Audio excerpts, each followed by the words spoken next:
बदायूं में रसोइया बहनों के लिए बड़ी खुशखबरी।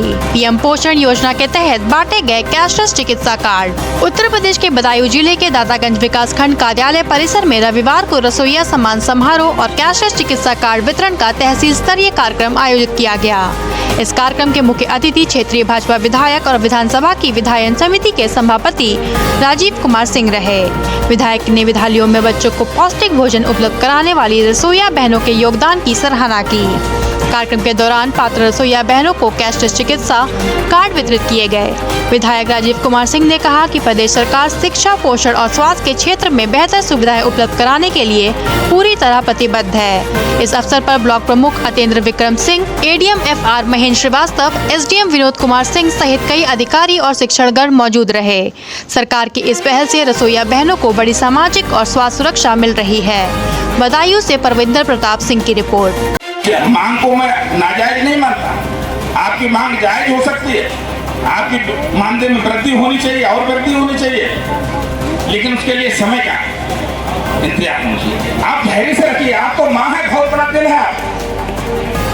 आप पूरे परिवार को चलाने का काम करती हैं, एक परिवार को मजबूती देने का काम करती हैं, समाज को आगे बढ़ाने का काम करती हैं, इन नौनिहालों का जीवन संवारने का काम करती हैं, सजाने का काम करती है। आप विश्वास रखिए योगी मोदी पर, आपकी भावनाओं को वहां तक पहुंचाने का काम हम लोग करेंगे और आपका सम्मान बढ़ाने का काम आदरणीय योगी मोदी जी करेंगे।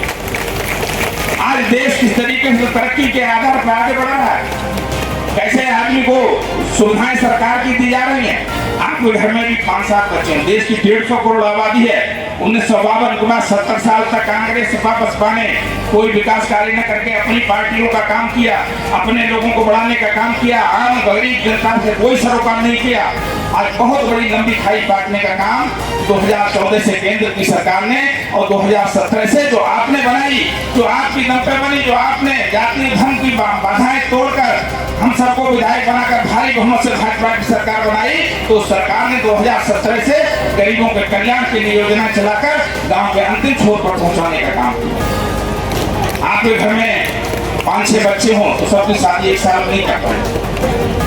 आज इस साल एक की हो गई, फिर 2 साल बिटिया की हुई, फिर 3 साल बाद हुई, फिर 1 साल बाद हुई, 150 करोड़। ऐसे ही हमारा भी सरकार का भी दायित्व है।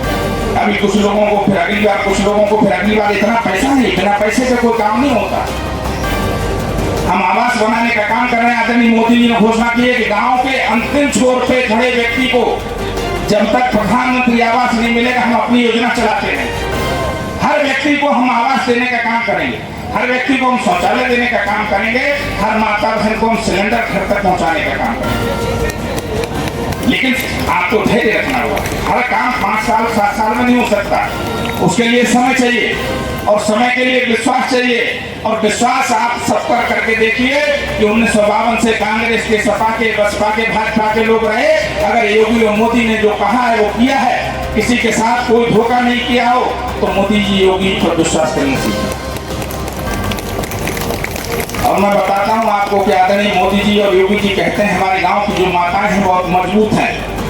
चाहे उनको हम गांव में सेल्फ हेल्प योजना के माध्यम से, मिशन शक्ति के माध्यम से, अन्य माध्यमों से हमने यहाँ पर एक 3-4 हजार बहनों के लिए बटालियन PSC की बनाने का काम किया। सैनिक हमारे यहाँ की केवल महिलाएं, उसमें पुरुष नहीं होंगे, 4000 माताएं बहनें वहाँ पर ट्रेनिंग लेकर PSC की जवान बनेंगी और देश और प्रदेश की सुरक्षा मिलेगी। हमारी सरकार काम कर रही है और हमारी नहीं, आपकी सरकार है, आपने बनाई है, आपने हमको विधायक बनाया, आपके दम पर हम विधायक बने, हमने सरकार बनाने का काम किया, आदरणीय योगी जी मुख्यमंत्री बने। तो ये आपकी सरकार, आपके घर की सरकार है, आपके सपनों की सरकार है। इसको मजबूती देने का काम करेंगे तो मैं समझता हूँ जो योजनाएं रह गई हैं, जो आपके सपने हैं कि 3000 से आगे बढ़ना चाहिए, तो ये काम भी भारतीय जनता पार्टी करेगी।